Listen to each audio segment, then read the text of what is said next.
Now, I want to talk about a couple of other forms that we're going to run into and still dealing with this idea of balance, order, and proportion, and that is the third movement of the standard classical symphony, the third movement.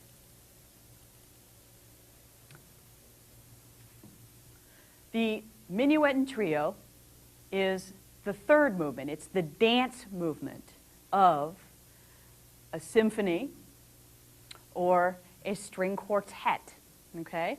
And we're going to look at this movement fairly closely. First of all, it has 3 sections, but it's called a minuet and trio, so that would mean 2 sections. Well, actually, you play the minuet, you play the trio, and then you go back to the minuet and play it. So, I'm going to give you a little mathematical thing going on here.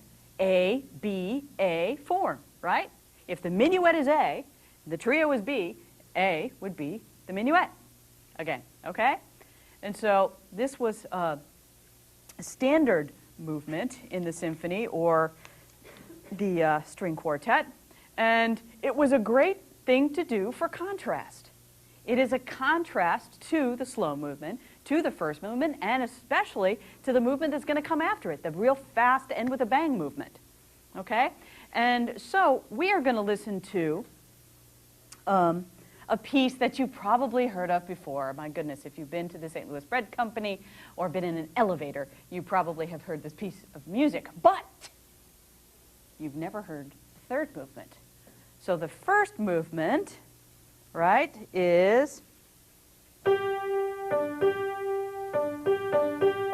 right? What is that? Dun, dun, dun, dun, dun, dun, dun, dun, dun. It's called Eine kleine Nachtmusik. What does that mean? Does anybody know? Oh, very good. A little night music.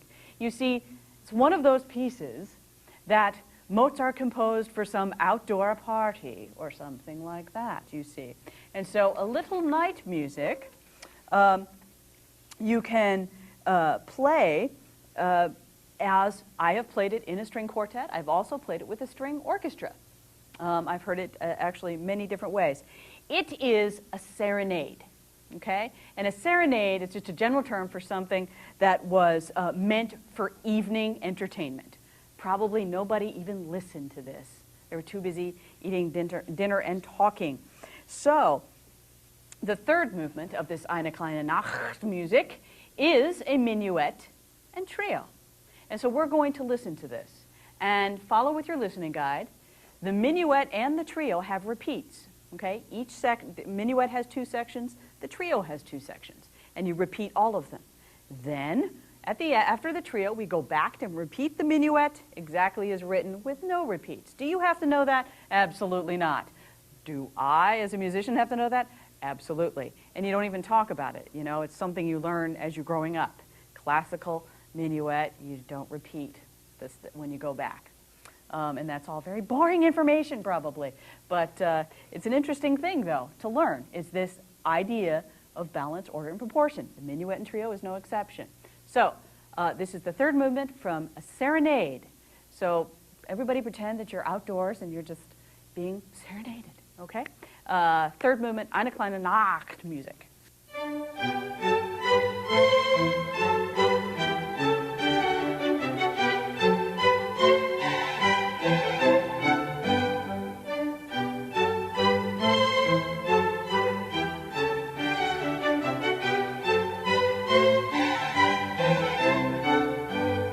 That was Minuet and Trio from Eine kleine Nachtmusik. And can't you see, it's such a stately dance. It's such a stately dance that people would be bowing or curtsying or something before they did that.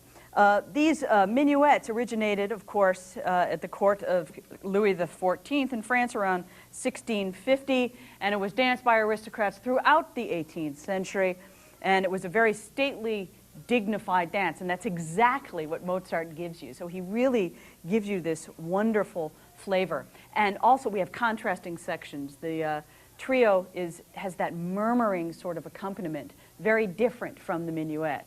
And that's what you'll find in any of the minuet and trios in the symphonies or whatever, okay? And so this is the dance movement. It's the really interesting contrast movement. So we've looked at the first movement and the third movement, and so these are formulas that we're going to use. Now, another formula that can be used possibly in the second movement of a symphony is something you've probably heard of before. It's called a theme and variations. Theme and variations.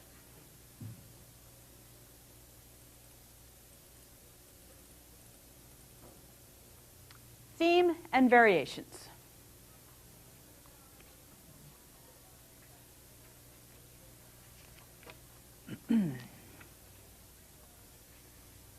A theme and variations was widely used in the classical period, and I'm going to say this, it was used as an independent piece. You could go listen to a piece called Variation on the Theme by such and such, or Variation on the Tune such and such, like Variations on Twinkle Twinkle Little Star, or something like that. So where you have a theme and you have variations. So it can be an independent piece, and I've said this before about the fugue, an independent piece or a compositional technique. Okay? A theme and variations has a basic musical idea. I'm sure you all know that. The theme is repeated over and over again, but is changed each time. Okay? So you always have the presence of that theme, but it is going to change. And around it, things are going to change as well. So you're going to have a lot of contrast. So with this idea of balance, order, and proportion, it's all very interesting, right? You have a way of unifying that balance and order, but you also have a way of interesting ways of going around it and being very creative around something that is unifying your composition. And so to demonstrate this, I have Symphony No. 94 by Franz Joseph Haydn, and it is the Surprise Symphony. Let's see if you guys can figure out why it would be called the Surprise Symphony. It is the second movement of this symphony. Quite often, theme and variations used for slow movements. Okay? Can never be used in the first movement or the third movement, right? Those are the sonata form and the dance. We're real firm on that. But theme and variations, quite possibly the last movement. I've seen that. But for the slow movements, it really is a beautiful technique. So this is Franz Joseph Haydn, Symphony No. 94, The Surprise.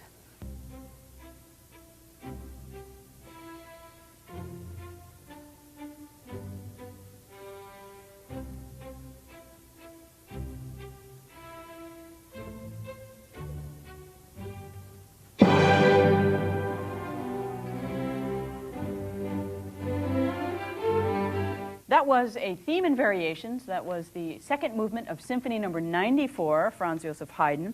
A very entertaining symphony, which we will come back to when we talk about Haydn.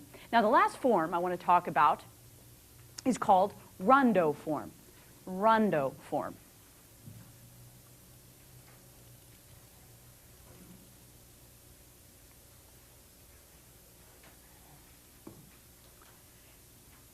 Quite possibly in that lively last movement of a symphony or string quartet, you quite often have the rondo form.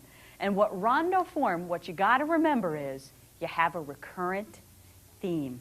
Okay? You have a recurrent theme.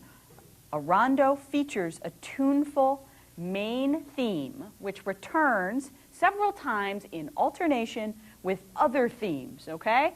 And that's why I have this formula down there. A, B, A, C, A. What holds true? A is the recurring theme, right? And so here again, there you have your unification. But with every new theme, there's contrast.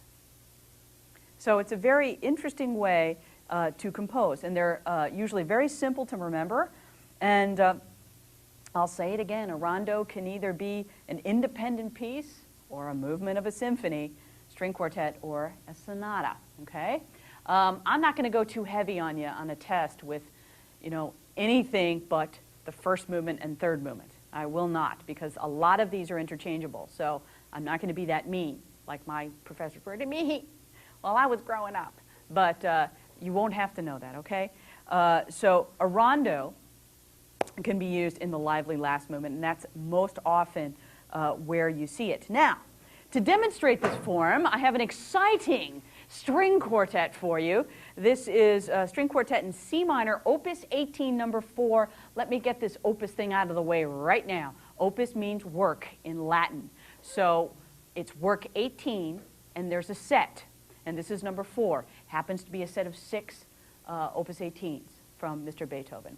Understand? So it's work number 18, but it's a set of 6, and this happens to be the 4th one. And it's in that great key that Beethoven adored, C minor, written between 1798 and 1800. This is a wonderful piece of music. Listen to it first for the form A, B, A, and we'll listen to it for that. Then we'll go back and we'll talk about it. It's a great piece of music. I think you'll really enjoy this wonderful Gypsy fiddle tune.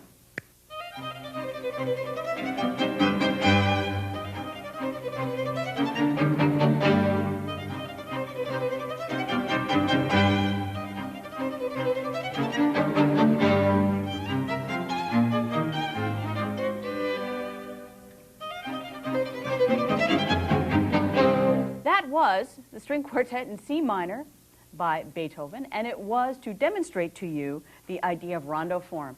A main theme, a recurring theme, which is A, and then we have contrasting themes that are introduced. So again, this idea of balance, order, and proportion. I think we're getting the idea, okay? Now, the classical masters, Haydn, Mozart, and Beethoven, in that order. They all worked at a time of political and social upheaval, okay? They were all products of this upheaval.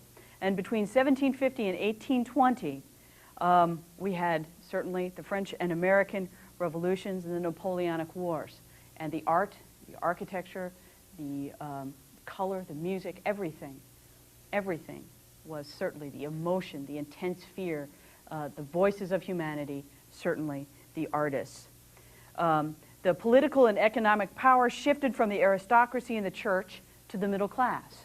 And social mobility increased to a point where Napoleon could become emperor of France through his own genius rather than his birthright. It's very, very interesting. Liberty, equality, fraternity sprang from people's lips. So it's a great time, I think, to really remember that freedom is so important to all of us. And it's so wonderful to be able to hear in Beethoven the struggle for freedom and the victory after that freedom is won, you see. And so this is exhibited in music as well. Let's look at a little bit what's going on with the composer. Last time we talked about the composer working for the church and also working for courts.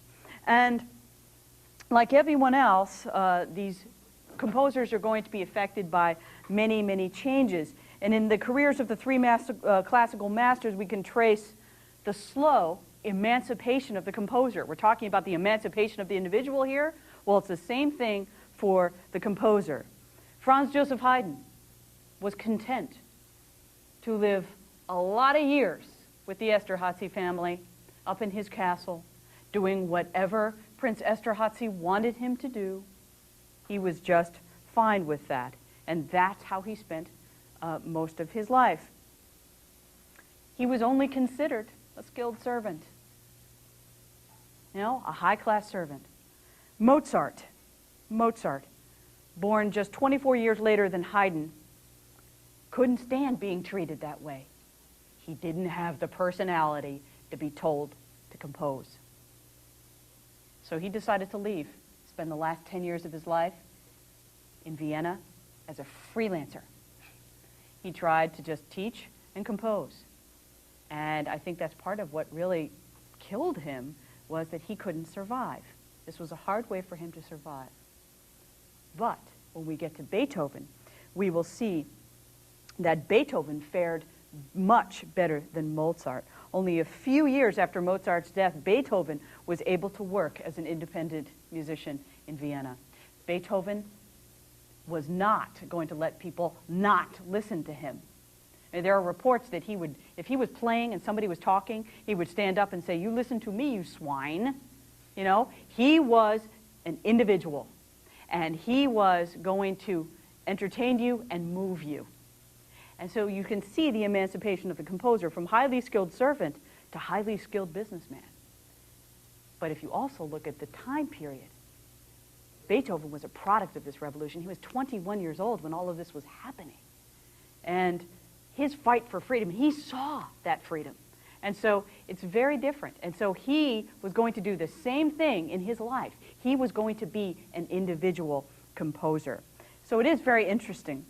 All of these composers worked in Vienna. Vienna was a capital of the arts at this point. A city of 250,000 by 1800, and the fourth largest city in Europe. All of our classical masters, Haydn, Mozart, Beethoven, and as we will see, Schubert also worked in Vienna. Haydn will move there. Mozart will spend the last 10 years of his life there, and Beethoven will also live there most of his life. And it was a great place to work. And it's still a great place to visit. If any of you have ever been there, it is absolutely incredible city. So a little bit about the composers. This is what we're going to look at with these wonderful geniuses. Now, I want to start with the oldest, Papa Haydn. Papa Haydn, 1732 to 1809, born in Austria. And his life is really, and as we talk about these composers, I want you to kind of, prepare yourself for comparison from all three of them. He was born in Austria. His father made wagon wheels until he was 6. Haydn's musical background consisted of folk songs and peasant dances he heard in his tiny village. We will see that these folk songs and these dances that he heard at a young age are going to end up right inside his music. His eager response to music was recognized very early, and he was sent to live with a relative that gave him music lessons for 2 years. But he really had no chance for composition lessons or anything like that. And he was sent away also to actually sing at the Cathedral of St. Stephen's. He was a choir boy. And this was a very typical thing that would happen. Of course, he was well educated as a choir boy, but then something bad happened to him. His voice changed, so they threw him out on the street. And so Haydn had to make a buck on the street. And he was a real hustler, Viennese dance bands. St. Stephen, by the way, was in Vienna. And that's where he started out. And then all of a sudden he's on the street, so he's playing in dance bands, he's playing in clubs, he's doing his thing, he's teaching. And little by little by little, he's recognized and respected. I'm not going to say that about Mozart. Mozart was a god at 8 years old, right? We all know that. Haydn? No. The turning point for him was in 1761 when he was taken into the service of the Esterházy family, the richest and most powerful of Hungarian noble families. And for almost 30 years, people, 30 years, he worked for the court of the Esterházy. And he was a highly skilled servant. He was to compose all music requested by his patron and conduct the orchestra of about 25 players, coach singers, oversee the condition of instruments and the music library. He had a lot to do, and he was very, very underpaid. He was also required, and I quote, to appear daily in the antechamber before and after midday and inquire whether His Highness is pleased to order performance of the orchestra, you see. And so it is no wonder that Haydn has such an incredible output of works, because a lot was asked for him. But from all accounts that I can read, he was a real humble guy. He was humorous, and he worked well within this patronage system. And he is the poster boy for the patronage system. He was employed by this court for so long. But, he was really, if you think about it, taken for granted. And every once in a while, of course, he traveled when he could. Not only did I have the encouragement of constant approval, but as conductor of an orchestra, I could make experiments and observe what produced an effect and what weakened it, and was thus in a position to improve, alter, or make additions or omissions, and be as bold as I pleased. I was cut off from the world. There was no one to confuse or torment me, and I was forced to become original. So don't feel bad for Haydn. He was up in his Hungarian castle, but he had a really good orchestra, and what he could do was perfect his art, you see. And he did. And he had the elements, okay? Again, good-humored, unselfish, actually met the younger Mozart in the 1780s. Actually met the younger Mozart in the 1780s, and they became very close friends. And this is what Haydn had to say about Mozart. He was talking to somebody, and he was finding, this person he was talking to was finding fault with one of Mozart's operas. And so this is what Haydn says: I cannot settle this dispute, but this I know: Mozart is the greatest composer the world possesses now. And for a composer to say that, I don't know that Mozart would say that. Mozart was pretty high on the hog for himself, right? But Haydn, not. He was very humble. And he says that Mozart is a genius.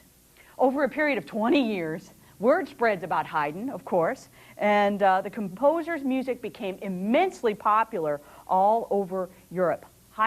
Prince Esterházy, by the way, died in 1790, and the next prince did not enjoy music as much as Prince Nicholas did. And Haydn was free to go to London, where a concert series was planned around his compositions. He visited Paris as well. Some of his most famous compositions, symphonies specifically, come from his last 12 symphonies, the London symphonies. He was commissioned to write these symphonies, and the 12 have become known as the London symphonies. Reports of the time say Haydn's appearances were triumphs, and by the end of the 18th century, London was the largest and richest city in the world.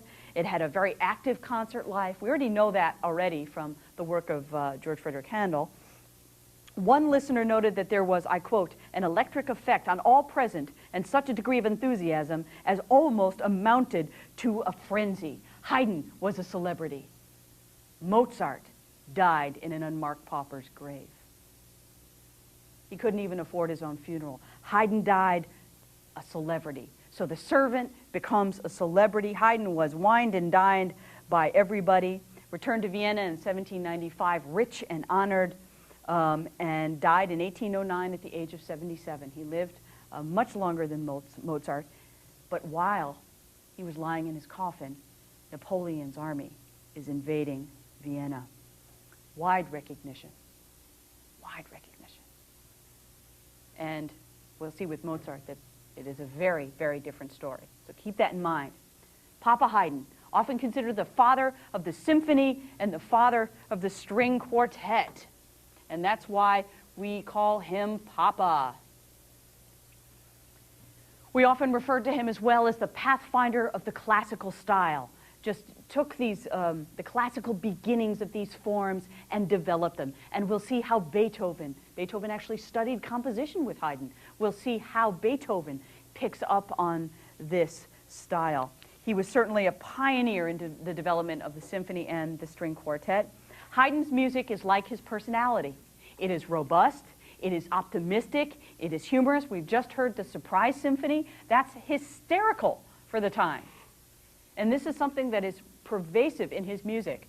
Anybody who listens to Haydn, you walk out of there with a renewed sense of life. It is very lively music. He never forgot the peasant dances of his childhood, and so it is filled with these Austrian dances and songs.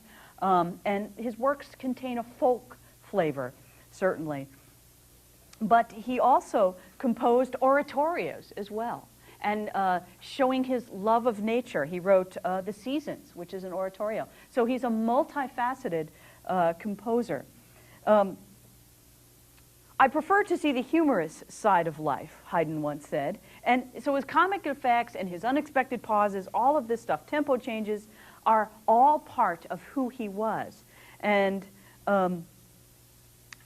we also see that Haydn was a master at developing themes. And this is something I'm going to talk about with Beethoven, so I'm going to bring it in.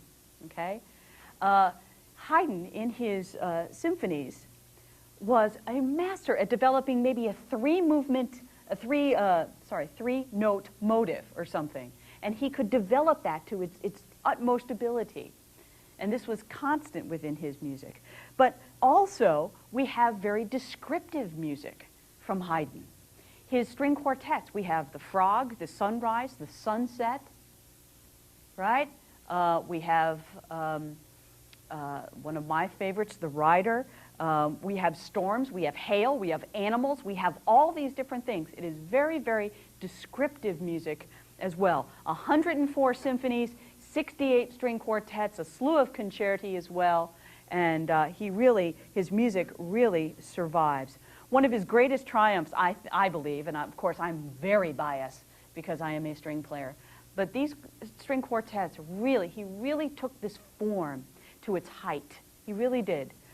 From the early string quartets, which is very dominated by the first violin, by the time you get to the end, the late string quartets, the entire quartet has something to play, and it's very well developed and amazingly, amazingly beautiful. And if I could recommend anything, it would be go out and buy late Haydn string quartets. They are just full of wonderful, wonderful music.